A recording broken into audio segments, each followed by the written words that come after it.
दोस्तों, आपने बीते साल दिल्ली के सरधा मर्डर केस के बारे में ज़रूर सुना होगा और कहीं ना कहीं पढ़ा भी होगा कि कैसे सरधा के पार्टनर आफ्ताब ने सरधा को हत्या के बाद उसे 36 टुकड़ों में बांट दिया था।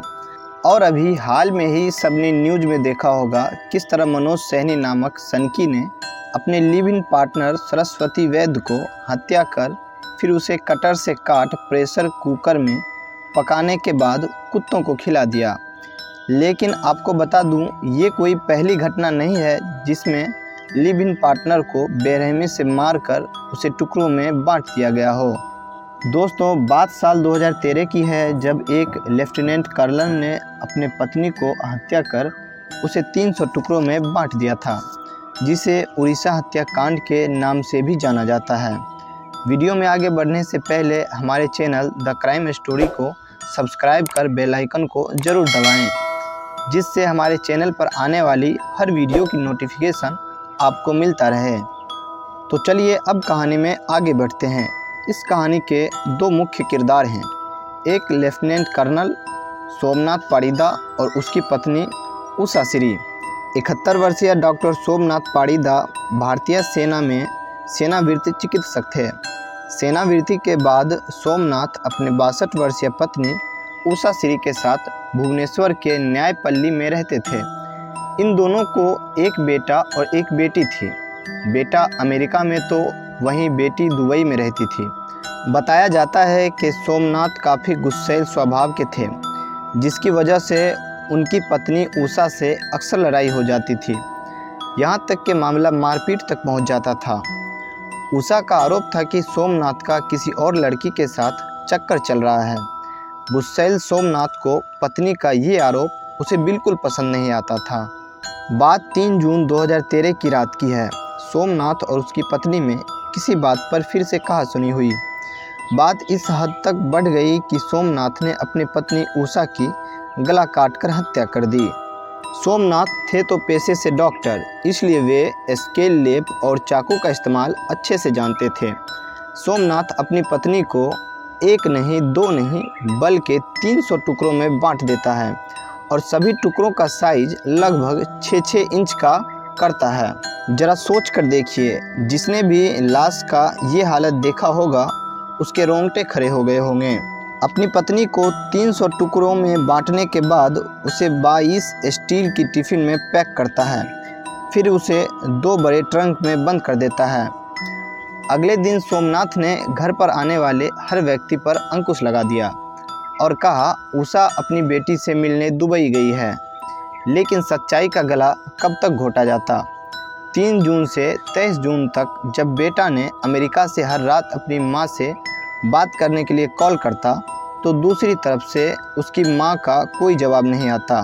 थक हार कर जब बेटे ने किसी अनहोनी की डर से अपने पिता सोमनाथ को कॉल लगाकर पूछता है, पापा मम्मी कहाँ हैं, मेरा कॉल 20 दिनों से नहीं उठा रही है, तो बेटे से सोमनाथ कहता है, बेटा तुम्हारी मम्मी बिल्कुल ठीक हैं, वो 3 जून को ही तुम्हारी बहन से मिलने दुबई गई हैं। जब वो आएगी तब मैं तुम्हारी बात करवा दूंगा। अमेरिका में बैठे बेटे को दाल में कुछ काला लगा। उसने तुरंत अपनी बहन को कॉल लगाकर माँ की जानकारी मांगी।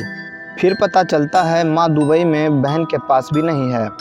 बेटे को अब तक सारा मामला समझ में आ चुका था। उसने अपने किसी रिश्तेदार को कॉल कर अपने पिता सोमनाथ के घर भेजा। 22 जून 2013 को उषा श्री के भाई रंजन सामल अन्य रिश्तेदार के साथ घर आए और सोमनाथ से अपनी बहन के बारे में पूछा।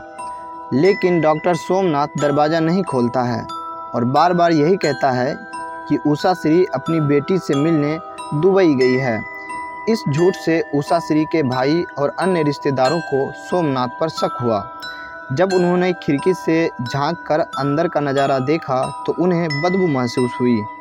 उसके बाद उन्होंने पुलिस को सूचना दी। पुलिस के आने पर दरवाज़ा तोड़ा गया। फिर तलाशी में पुलिस को 2 फौजी ट्रंक मिले, जिसमें उषा श्री के कटे हुए अंग दोनों ट्रंक में 11-11 टिफ़िन में बंद करके रखा हुआ था।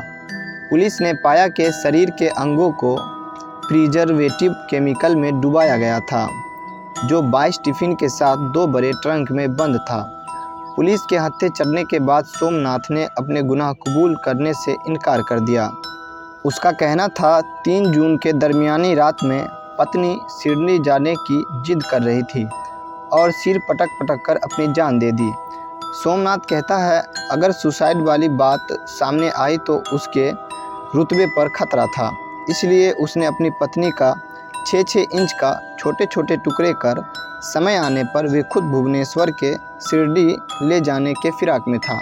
हालांकि जब लाश का पोस्टमार्टम किया गया तो पता चला सोमनाथ ने अपनी पत्नी के सिर पर किसी भारी चीज़ से वार किया था, फिर 300 टुकड़े किए। और सबसे हैरानी की बात तो ये थी कि अपनी पत्नी के सिर को टेबल पर रखकर हर रात उससे बात करता था ताकि वो अकेला महसूस ना कर सके। अब सोमनाथ की सारी सच्चाई सामने आ चुकी थी।